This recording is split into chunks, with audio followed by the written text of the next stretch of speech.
Adapun judul bapak saya pada pagi hari ini adalah selalu katakan siap menentukan. Namun sebelumnya kepalanya kita bersatu di dalam doa. Maha besar Allah Bapa kami Muslim Father dan surga, kami puji Kau ya Tuhan oleh karena sana sini yang telah selalu Kau berikan kepada. Pada saat ini Tuhan kami ingin mendengarkan suara. Marilah melalui urusan Tuhan sekarang firman yang kami dengarkan oleh kami. Terpuji Engkau Tuhan dalam nama Yesus Kristus kami berdoa. Amin. Pada suatu ketika ada seorang ibu guru yang sangat mengasihi murid. Ibu guru ini selalu mencari waktu luang untuk berbicara kepada setiap murid.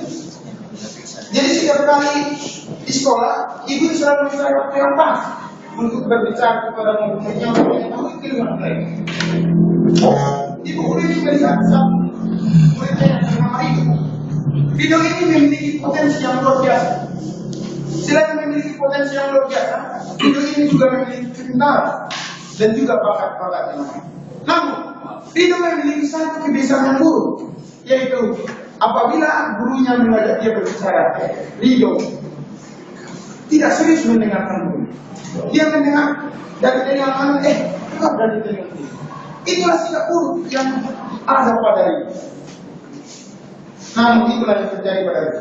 Jadi pada suatu ketika, ibu guru ini memanggil Rido. Seperti biasanya, Rido sudah mengucapkan jus andalannya bahwa ia akan pura-pura mendengar ibu guru. Namun ia tidak sesungguhnya mendengar. Oke. Ketika ibu guru ini memanggil Rido, ibu guru ini tidak seperti biasa. Ibu guru ini hanya terdiam di depan Rido dengan menatap Rido dengan penuh. Hanya terdiam. Lalu Rido mulai bingung. Ada apa yang terjadi dengan ibu guru saya? Tidak biasanya ibu guru saya ini berbuat demikian. Lalu apa yang dilakukan Rido? Beberapa menit kemudian Rido memberanikan diri. Rido memberanikan diri. Dia bertanya kepada ibu guru. Ibu, kenapa ibu hanya diam-diam saja? Lalu dengan penuh kasih, ibu guru menjawab, Rido, ibu mempunyai banyak hal yang ingin ibu sampaikan kepada Rido. Tetapi ibu tidak mau menyampaikan itu apabila Rido tidak siap mendengar. Ibu tidak akan mengatakan hal demikian jika Rido tidak mau mendengarkan ibu berbicara. Melihat kasih daripada ibu guru yang Rido miliki. Rido mengatakan kepada ibu guru, maafkan saya, mulai sekarang saya akan betul. Saya akan membuang kebiasaan saya itu jauh-jauh. Lalu Rido mulai pada saat itu betul. Saudaraku yang dikasihi oleh Tuhan, seringkali kita sama seperti yang dalam oleh Rido. Seringkali Allah ingin berbicara kepada kita, tetapi nyatanya seringkali kita tidak mau mendengar Allah berbicara kepada kita. Seringkali kita tidak merespon suara Allah kepada kita. Dan perkataan yang sama Allah mengatakan kepada kita. Allah tidak akan mau berbicara kepada kita apabila kita tidak siap mendengarkan Allah. Itulah pelajaran yang perlu kita pahami.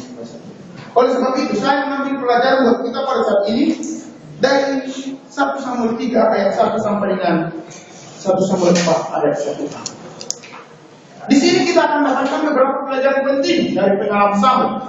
Kita boleh mendapatkan sesuatu yang berharga yang pantas kita teladani dari Samuel. Oke, kita mulai di ayat yang pertama. Samuel yang muda itu menjadi pelayan Tuhan di bawah pengawasan Eli. Kita juga harus ketahui apa latar belakang daripada Samuel hingga dia menjadi pelayan Tuhan. Seperti hal yang mungkin kita sudah tahu bahwa Samuel adalah karunia Allah kepada Hana. Di mana Hana berdoa di rumah Tuhan dengan sungguh-sungguh, di mana Hana bernazar kepada Allah dan dia memenuhi. Apa itu nazarnya itu? Kita boleh baca di 1 Samuel 1 ayat 11. Saya akan baca.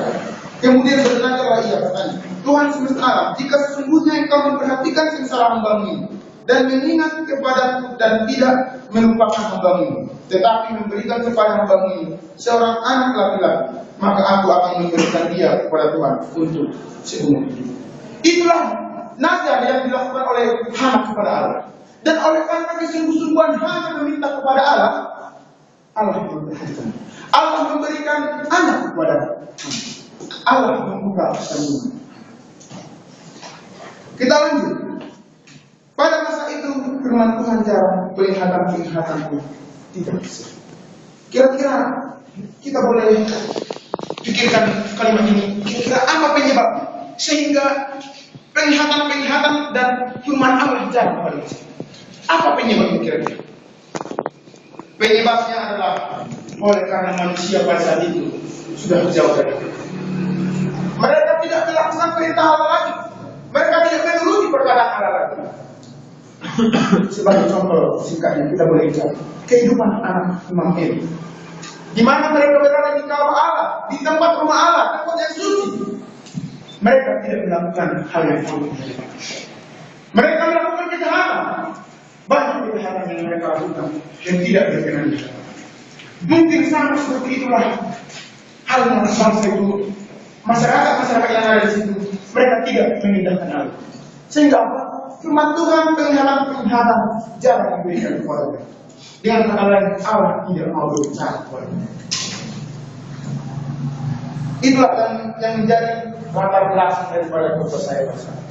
Namun, sekarang saya ingin membagikan beberapa garis besar daripada khotbah saya pada saat ini.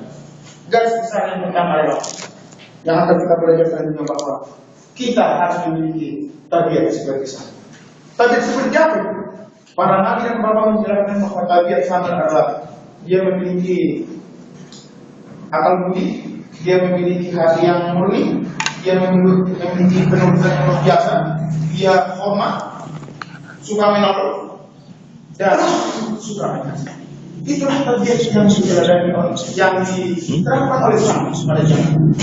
Namun sekarang yang paling saya sombongkan adalah tentang penurutan daripada Islam.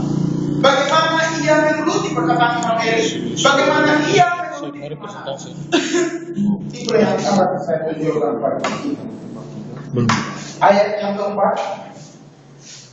Lalu Tuhan memanggil Samuel, dan ia menjawab, ya. Ini juga yang perlu kita pikirkan saudara-saudaraku. Sebagai hamba Tuhan kita harus boleh meniru teladan yang luar biasa yang dilakukan oleh Samuel, yaitu penurut. Seseorang memang dia langsung menurut dengan menjawab, ya. Kalau kita lihat pada zaman sekarang, penurut itu sepertinya sudah mulai. Sebagai contoh singkatnya, dosen kita menyuruh kita begini, kita lakukan ini. Kita disuruh mengambil yang itu, kita ambil yang ini. Seringkali kita tidak menurut. Kita lanjutkan ayat 5. Lalu berlarang ia kepada Eli serta katanya, ya Bapak, bukankah Bapak begini aku? Tetapi Eli berkata, aku tidak menyangka kau. Tidurlah kembali lalu bertidur. Saudaraku yang dikasihi Tuhan, kembali kita lihat penurutan daripada Samuel. Ketika Imam Eli menyuruh dia kembali bertidur, dia tidak berargumen lagi sama dia. Bapak ini aku tadi kan sekarang aku tidur. Tidak ada lagi perkataan demikian.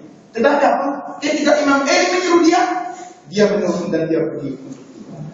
Namun di ayat 6 kita boleh lihat kembali, Allah memanggil dia. Suara yang sama, panggilan yang sama didengar oleh Samuel. Dan seperti yang pertama, Samuel menurut pada panggilan tersebut, sehingga ia menjawab, ya Bapak, dan dia berlari kemudian kepada Imam Eli. Dua kali kita lihat penurutan yang luar biasa yang dilakukan oleh Samuel. Di ayat 7, Samuel belum mengenal Tuhan. Firman Tuhan belum pernah dinyatakan kepada dia. Dikatakan di sini bahwa Samuel belum mengenal Tuhan. Oleh karena apa? Firman Tuhan belum pernah dinyatakan kepada dia. Saya boleh mengkaitkan keadaan Samuel pada saat itu dengan kita pada saat ini. Bila mana kita tidak memiliki Alkitab yang sebagai firman Tuhan, apakah kita berani mengatakan bahwa kita mengenal Allah? Apakah kita berani mengatakan bahwa Allah itu pencipta? Saya yakin tidak segampang. Kita tidak memiliki bukti kalau tidak ada Alkitab untuk menguatkan perkataan kita. Jadi sama dengan Samuel pada saat itu. Samuel belum mengenal Tuhan, oleh karena apa? Firman belum pernah dinyatakan kepada Samuel. Kembali ke ayat 8. Tuhan memanggil Samuel yang ketiga kali. Kembali kita melihat penurutan daripada Samuel. Seperti yang kedua kali tadi, dia menuruti panggilan tersebut. Dia menjawab, ya Bapak. Hal yang luar biasa.